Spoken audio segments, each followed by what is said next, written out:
Good evening and welcome to the 59th Annual Academy Awards show. My name is Chevy Chase, and I must say I feel privileged to be your host this evening. Actually, I'm one of your co-hosts. Well, that's not true. I'm really a replacement. Sorry to have to tell you that Jim and Tammy Baker couldn't make it tonight.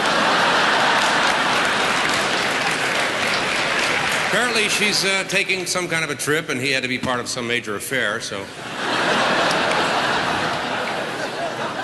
You know, I was up in my prayer tower this morning, and a funny thing happened. I was talking with you-know-who, and he said to tell you that I have to raise $15,000 before the show's over. Or he's going to call me home. I said, what do you mean, call me home? What if I'm not there? Should I leave my machine on? Anyway, I've told you, so I've done my part. And you've got to the end of the show to do your part, and that's more than enough time. It's only 15 grand, and you're all rich. It's not as if there was 1.3 million and you were all poor.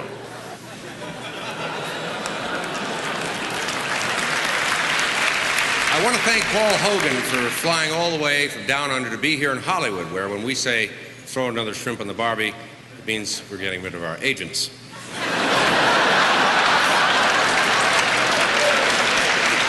Paul, I'm looking forward to the sequel, Kangaroo Dundee.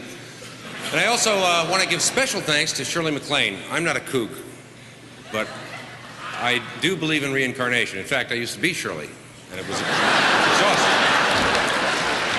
It's a lot of yucks. Very tiring. So this is kind of like deja vu for me.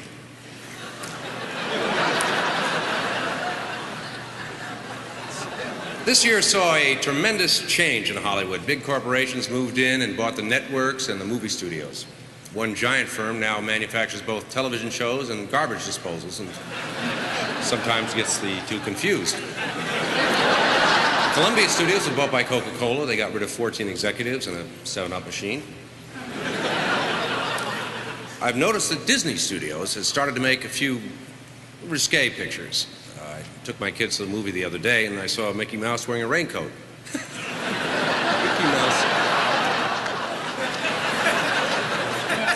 And the salaries of the stars are startling now. Golan and Golbus of Canon Films paid Sylvester Stallone $12 million for his last picture. And they were under the impression that the money for the Contras was being diverted to them.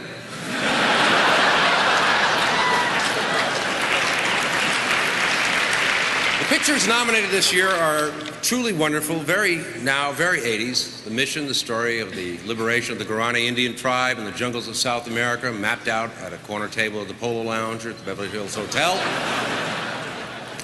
Platoon, a recruiting film for conscientious objectors. I turned that one down. I was up for it. Children of a Lesser God, how to make love in a swimming pool without waking the neighbors.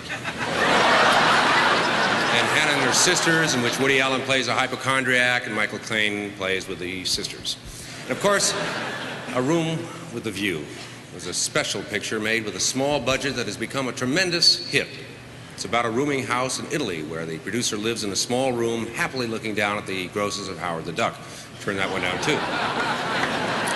So Paul and Shirley and all of you out there, welcome to Monday Night Live, when the most important secrets in Hollywood are contained in briefcases held by two men whose complete silence can be depended upon, Poindexter and North.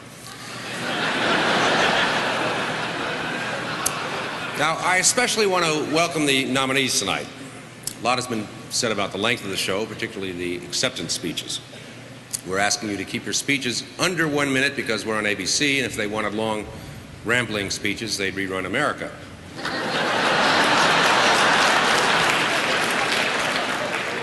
This year, we've instituted a kind of an early warning system. Rather than a host, I'm going to kind of be a ringmaster out here. I want to keep the show rolling. So if we feel you're getting a little long, you'll hear a warning sound like so. 10 seconds after that, there'll be another warning. Excuse me. And in the extreme cases, you will hear that.